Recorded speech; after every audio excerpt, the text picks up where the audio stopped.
Hi everyone, this is Sheila and this is my Module 10 reflection. In this module we are discussing interactive technologies. What experiences have I had with interactive technologies either as a student or a teacher? None as a student.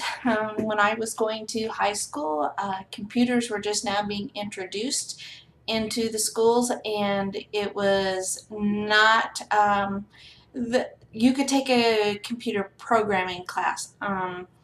I had no interest in that whatsoever. And my senior year of high school, we did have electric typewriters, which I greatly enjoyed. But as a teacher, I've been a para for 14 years in the classroom, and the interactive technologies that we have in our classrooms are we don't have smart boards yet. We are supposed to be getting them, but we don't have them yet.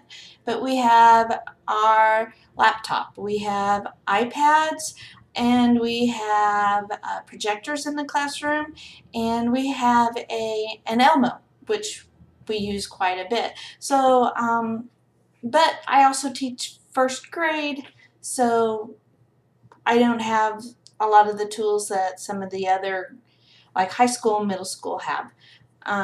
So basically, that's the extent of what I've been exposed to.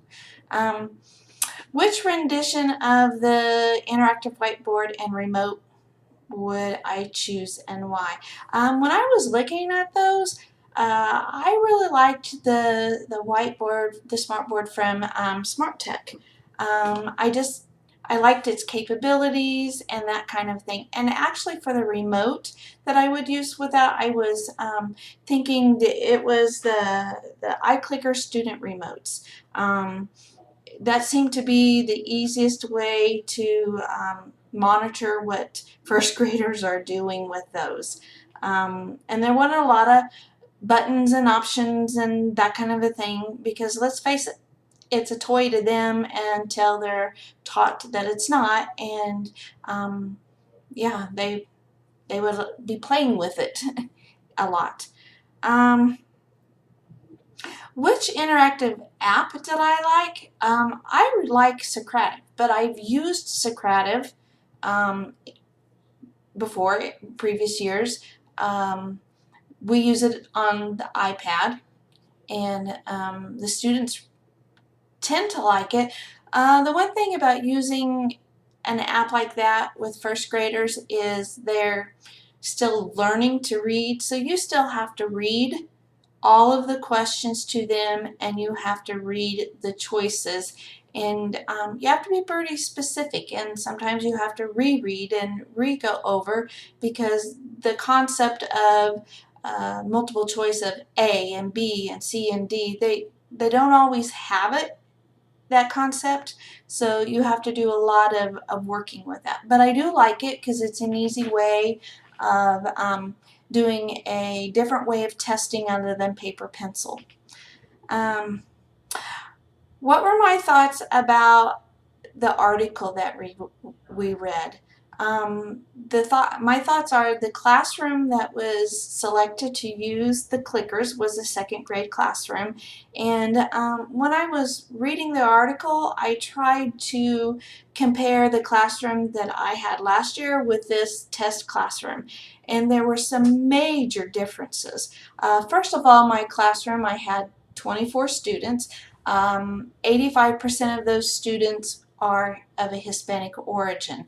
And when I say that, I'm talking most of them are ELL students where they're just learning English. Out of that 85%, I had 3 different dialects that I'm working with. I'm working with Spanish, I'm working with Quiche, and I'm working with another Indian dialect from Mexico. Um, then I also had students from other countries. I had one that spoke Russian.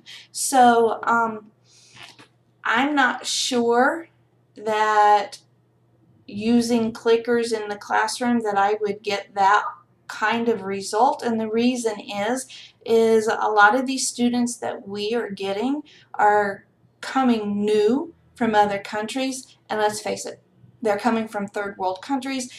They have no clue what a clicker is for. We're just trying to learn the basics, and now I'm throwing a clicker at them and they're supposed to know what to do with this. So I really don't think that I would get the same results, especially with the newcomers that we have in our classrooms.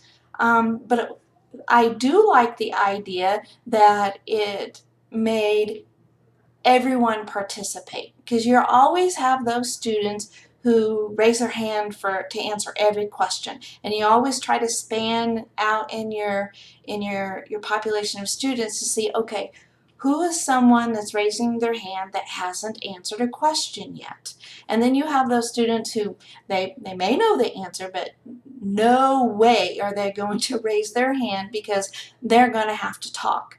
But the clicker would make it to where everybody had to answer the question, and you could see really quickly who needed more help, or hey, the whole class has the idea, we can move on, or ooh, I need to reteach this in a different way because nobody is getting it. So that I really did like.